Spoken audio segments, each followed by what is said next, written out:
C'est une des unités les plus prestigieuses de l'armée israélienne, unité de commando de Tzahal, Egoz notamment, spécialisée dans le combat en terrain complexe. Et nous sommes justement avec un de ces soldats réservistes, Alexandre Bensoussan. Bonjour Alexandre.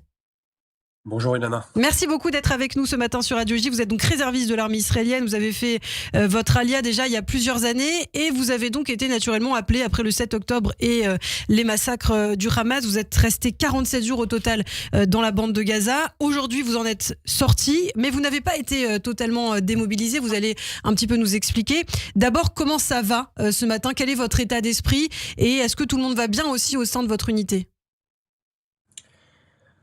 Alors, en effet, j'ai passé 47 jours dans la bande de Gaza, depuis le 7 octobre au total, aujourd'hui, plus de 115 jours en période de réserve.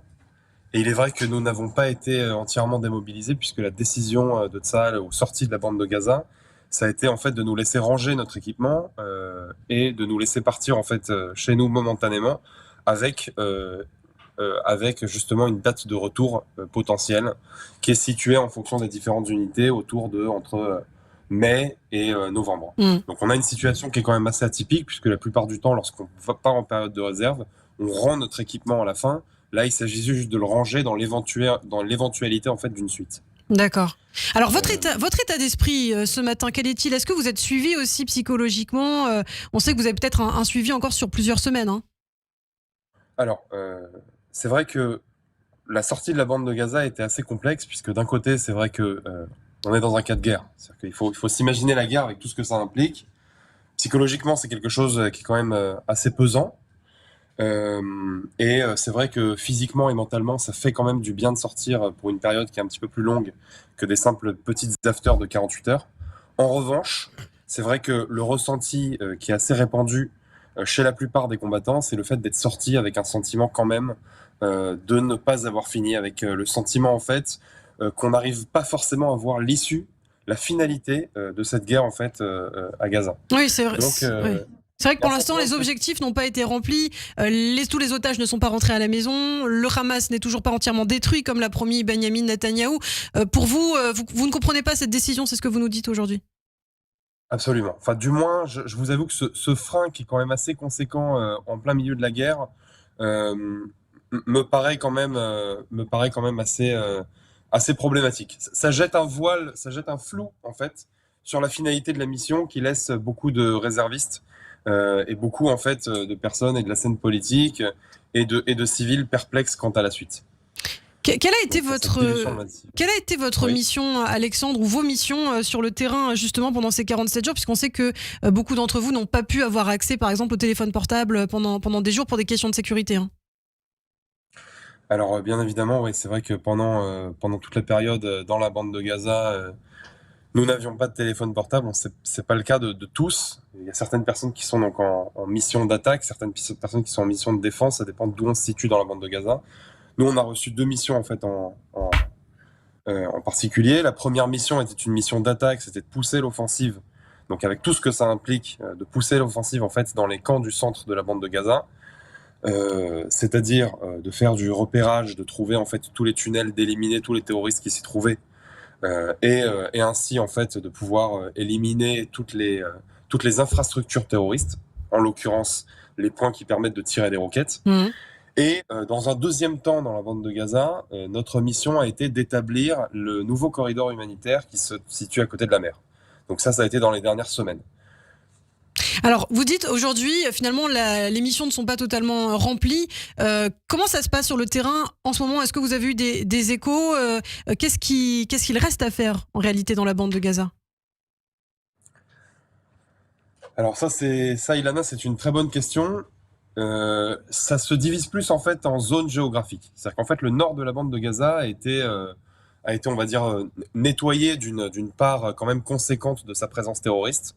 Je parle donc de Gaza City, du nord-nord de la bande de Gaza.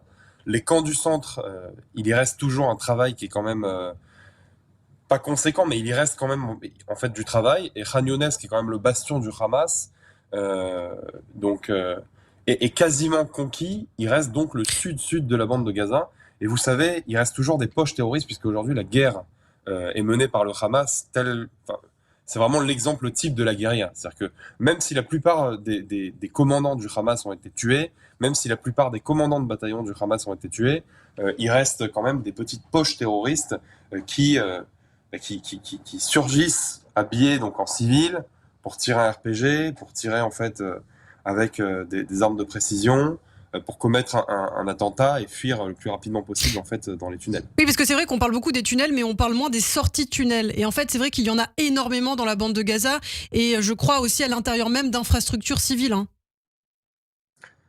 Alors moi je vais vous dire, Ilana, c'est quelque chose qui m'a profondément choqué. Moi, quand je suis rentré dans la bande de Gaza, le fait de se plonger en fait dans ce climat-là fait que on regarde d'un coup objectivement les choses. Vous savez, ça reste quand même l'endroit qui a mobilisé l'attraction de Ah, une coupure avec Alexandre Bensoussan. On va peut-être essayer de le récupérer, peut-être au moins par téléphone. Mais c'est vrai que c'est très intéressant, puisqu'on entend souvent dans la presse, dans les médias, que Gaza est dévasté, que Gaza est aussi une prison à ciel ouvert. Aujourd'hui, est-ce que c'est le cas, justement? Alexandre Bensoussan nous le dira, puisque l'objectif actuellement, c'est de détruire donc ce qui reste du Hamas. Alexandre, on vous a retrouvé, donc vous le disiez, effectivement, on parlait de sortie tunnel potentiellement dans des infrastructures civiles. Oui, alors excusez-moi, on a été coupé une seconde. Moi, ce que j'étais en train de vous dire, c'est que moi, quand je suis rentré dans la bande de Gaza, j'ai essayé de me dresser un petit peu un point de vue objectif. C'est vrai qu'en plus, le climat psychologique dans lequel est plongé fait que d'un coup, on rentre en fait dans l'endroit qui est véritablement la source de l'intérêt international pendant des mois et des mois. Donc on est plongé dans un climat psychologique assez particulier. On ne peut s'empêcher d'analyser objectivement la situation. Donc factuellement parlant, c'est vrai qu'il y a plusieurs choses qui m'ont choqué dans la bande de Gaza. Déjà, premièrement, c'est vrai que c'est le niveau de destruction de la bande de Gaza, des bâtiments en fait et des quartiers dans lesquels on était situé. Donc c'est vrai que la plupart des quartiers, la plupart des maisons en fait qui se trouvaient autour de nous ont été touchées en fait par des tirs de salles. Maintenant, c'est vrai qu'on ne peut pas prendre juste ce point-là sans parler du second point. J'y viens, c'est ce qui se lie à votre question. C'est les sorties de tunnels. C'est-à-dire qu'en réalité, on entend beaucoup parler de la longueur des tunnels. On entend des comparaisons comme quoi donc les tunnels de Gaza sont plus longs au total que l'ensemble du métro de Paris. C'est pas le plus marquant dans la bande de Gaza. Le plus marquant, c'est les sorties de tunnels, le nombre de sorties de tunnels, le nombre de bouches en fait, de sorties et d'entrées de tunnels. Il faut s'imaginer qu'il n'y a pas un bloc de maisons, il n'y a pas un bloc de 2-3 maisons sans qu'il y ait une sortie de tunnel. Donc en réalité, on s'aperçoit qu'il y a quand même une population. Et loin de moi l'idée en fait de tomber en fait dans des grandes formulations toutes faites. Il n'y a pas un innocent à Gaza par exemple. Mais cela dit que lorsqu'on voit ça, on voit quand même que la population a des accointances avec le terrorisme, que le terrorisme est quand même très présent au sein de la population et qui fait partie inhérente de la vie de la population à Gaza. Puisque je vous parle en fait de bâtiments civils, je vous parle d'écoles, je vous parle d'hôpitaux. Et je vous parle tout simplement en fait de pas plus loin que n'importe quel pâté de maison, quoi. Toutes les 2-3 maisons, il y a une sortie en fait obligatoire de tunnel. Parfois dans la même maison, on va avoir 2 sorties. Donc c'est quand même quelque chose qui est très marquant. Effectivement, une population qui est aussi contrainte malheureusement, qui est sous la menace du Hamas aussi. Alors il y a aussi quelque chose de marquant que vous avez vu, que vous m'avez dit en off, ce sont ces villages arabes très pauvres qui sont à côté aussi de villas de luxe. Ça c'est aussi quelque chose d'assez marquant. Alors tout à fait. Moi, c'est le troisième point. C'est le troisième point qui m'a beaucoup marqué en fait à Gaza, c'est qu'en réalité, vous savez, ayant grandi en France, j'ai entendu en fait durant toute mon enfance et dans la presse internationale et à la fois en fait dans la presse française des grandes accusations qui étaient lancées contre Israël. Il s'agit d'une prison à ciel ouvert, d'un camp de concentration, des accusations qui sont absolument abjectes et choquantes. En réalité, Gaza n'est ni plus ni moins qu'à l'image de n'importe quelle qu'une zone géographique, à l'image de n'importe quel pays du tiers-monde. C'est-à-dire que d'un côté, vous allez avoir des camps de concentration avec des gens qui vivent dans des conditions de vie qui sont assez insalubres, et de l'autre côté, vous allez avoir des quartiers entiers, mais entiers, avec justement des immenses bâtisses qui sont faites en marbre, avec des vergers, des jardins, avec justement des matériaux dans les appartements qui sont des matériaux extrêmement riches. Donc vous avez vraiment en fait une population extrêmement riche généralement la population qui est affiliée au Hamas. C'est ce qui se relate en fait de par ce qu'on y trouve dans leur appartement.